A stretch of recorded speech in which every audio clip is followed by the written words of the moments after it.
Coming up, the BMW i8 costs $300,000 here in Australia. That's $100,000 per cylinder. But to be fair, at least they throw in a free electric motor. Let's go for a test drive.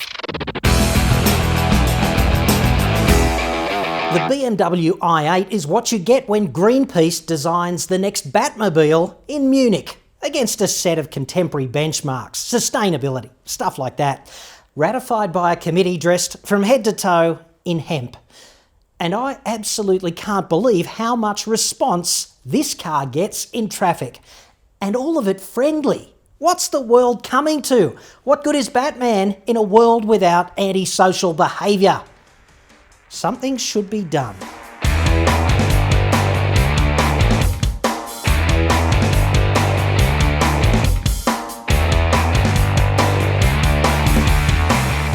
The inaugural BMW i8 is...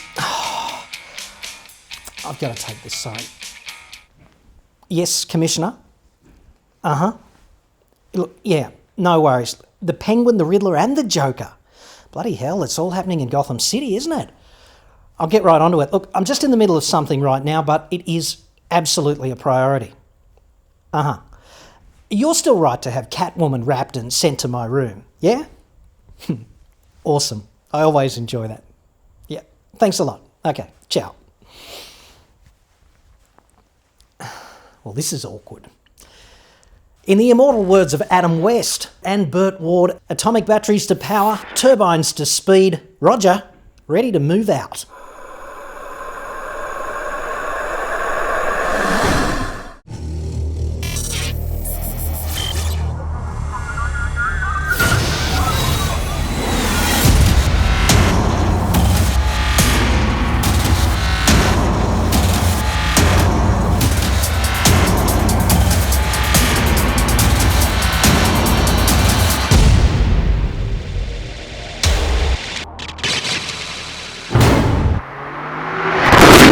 I guess when you spend $300,000 on a car, you want a few things, don't you? You need to tick a few boxes. It's got to go like a bat out of hell. Make that two bats. Make that two bats on a cocaine and amphetamine-fueled 3-day weekend in Las Vegas. And it's got to look the part, so no problems there.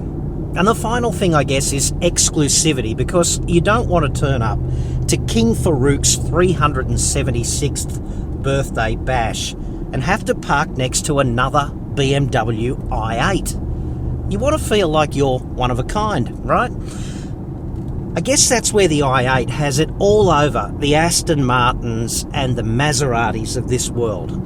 It's pretty exclusive. This is a very fast car, 4.4 seconds to 100 kilometres an hour, just as quick as the Porsche Cayman GT4 and far more technically sophisticated. Petrol powertrain down the back and battery-powered electric motivation up the front. Combined output 266 kilowatts and 570 newton metres, with slightly less than 2/3 of the drive at the rear. Expect a great deal of computer communication between each end. The end result is superbly sure-footed performance between bends. It's blindingly fast on a favourite stretch of twisty road. Just brilliant. You'll even forget the i8 is a hybrid. The petrol engine certainly is worthy of a special mention. It sounds better than any 3-cylinder 1.5 has a right to sound. Turbocharged 1.5 litres, 170 kilowatts. So let's just think about the specific power output of that engine. If you made a 6-litre V8 petrol engine with the same specific power output, it would be pumping out almost 700 kilowatts. And I tell you what, even though this is 3 cylinders and 1.5, they've made it sound outstanding. Have a listen to this.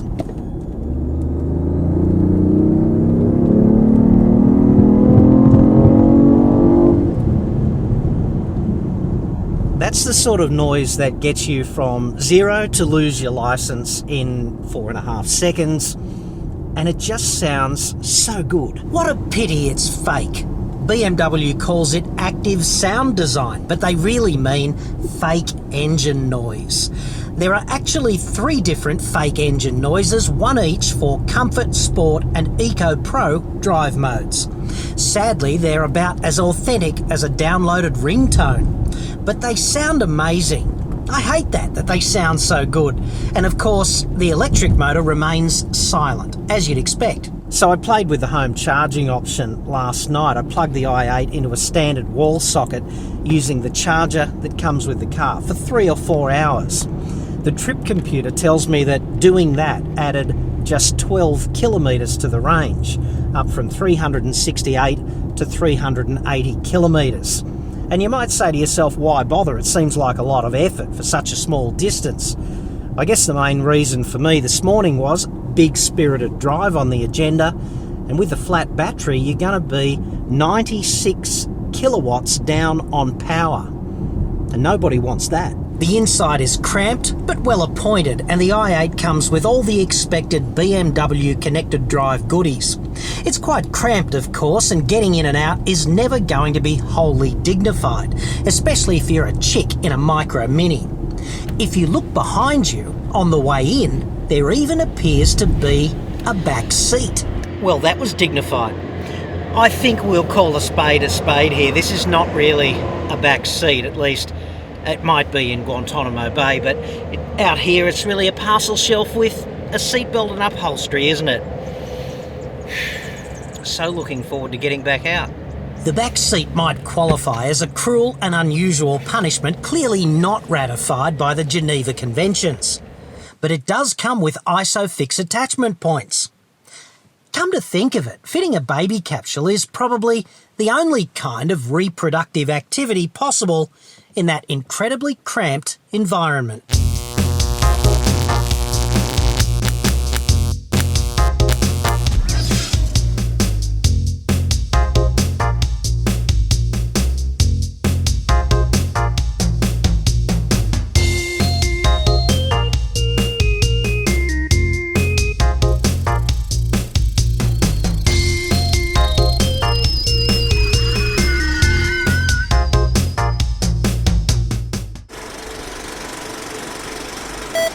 Noise, vibration and harshness is very apparent in this car, but it might be a little unfair to whip it too heavily as a consequence.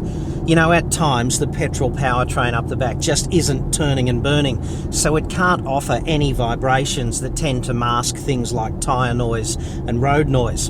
And then there's the platform itself. We're essentially sitting in a box made of plastic, reinforced by carbon fibre.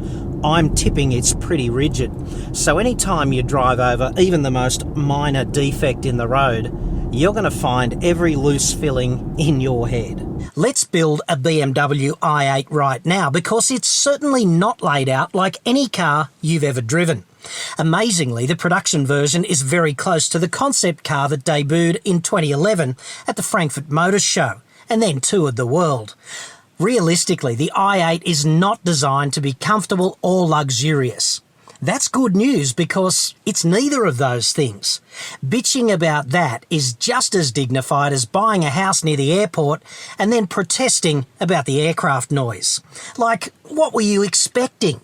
The compromises go with the territory. Either embrace them or buy a couple of M3s and a motorcycle instead. One of the things I just didn't expect was the steering to be this light.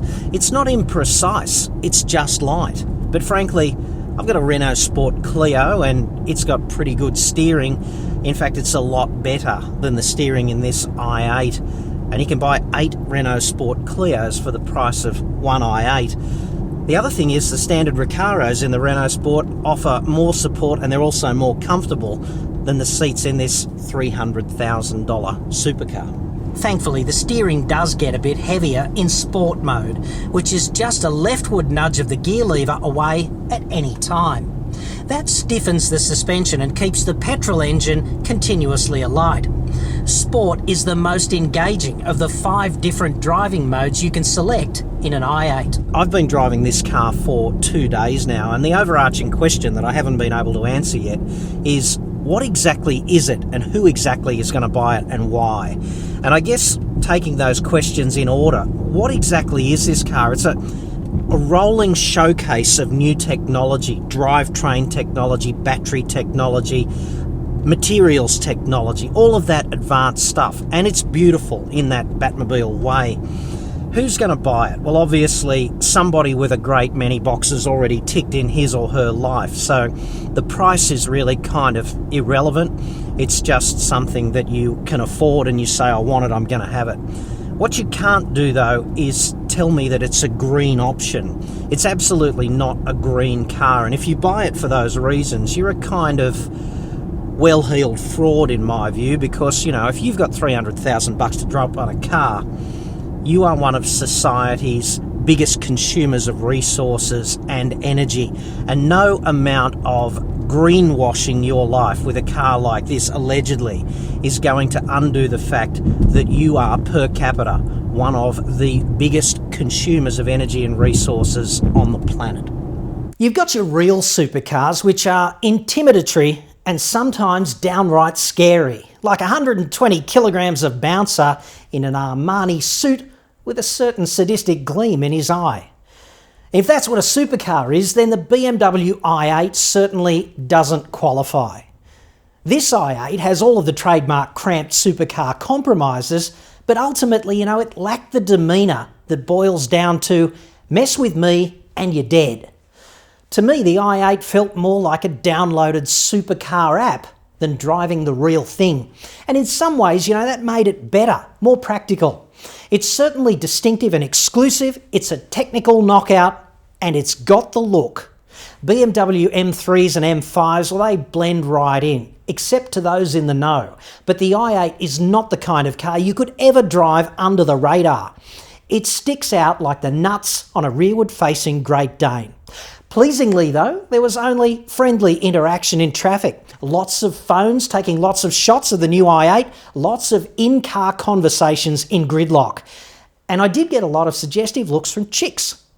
I don't normally get that. Go figure.